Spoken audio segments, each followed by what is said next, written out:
ভাইয়া, বাদশা, ভাইয়া, ভাই আমার, ভাইয়া, আমার ভাই। তোর মনে ভাইয়া। পড়েছে? হ্যাঁ ভাইয়া, মনে পড়েছে, সব মনে বাদশা তোর? পড়েছে, সব মনে পড়েছে। আমার সব মনে পড়েছে ভাইয়া। চুরি নিবেন, চুরি চুরি নিবেন গো। এই চুরিয়ালি, এই চুরিয়ালি, চল। নামাও।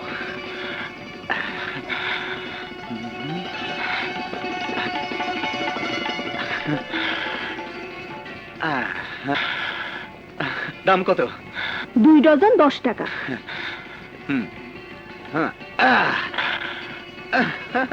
মা, মা, মা, মা, মা,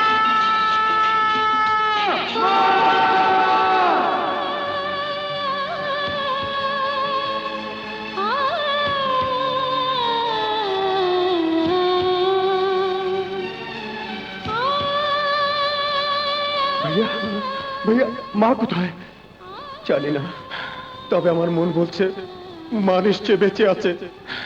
মা! এসে গেছে, আমার রাজবাচ্চা এসে গেছে। আবার শুরু হলো? এবার নিশ্চয় খিলখিল করে হাসবে। বিশ্বাস কর রানী, আমার বুকে কান পেতে শোন, শুনতে পাবি। ওরা যখন পেটে ছিল তখন আমি ওদের শব্দ শুনেছি, আবার শুনতে পাচ্ছি। আমার রাজবাচ্চা এসে গেছে। মা, আমি রাজা। মা, মা, আমি তোমার বাদশা। মা, রাজা বাদশা, আয় বাবা, আমার বুকে আয়, আয় আয়। মা, মা, মা গো। তোদের ফিরে আসতে এত দেরি হলো কেন বাবা? তোরা কি অনেক দূরে চলে গিয়েছিলি? কাঁদতে কাঁদতে আমার চোখ যে অন্ধ হতে বসেছে বাবা। আর তোমাকে কাঁদতে হবে না। তোমার চোখের পানি আমরা মুছিয়ে দেব। বাবা কোথায়? মা,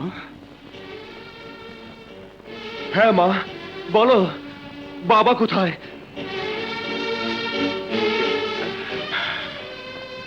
চুপ করে আছো কেন মা? বলো বাবা কোথায়? জানি না। জানো না? কিন্তু মা, আমার সব কথা স্পষ্ট মনে পড়ছে।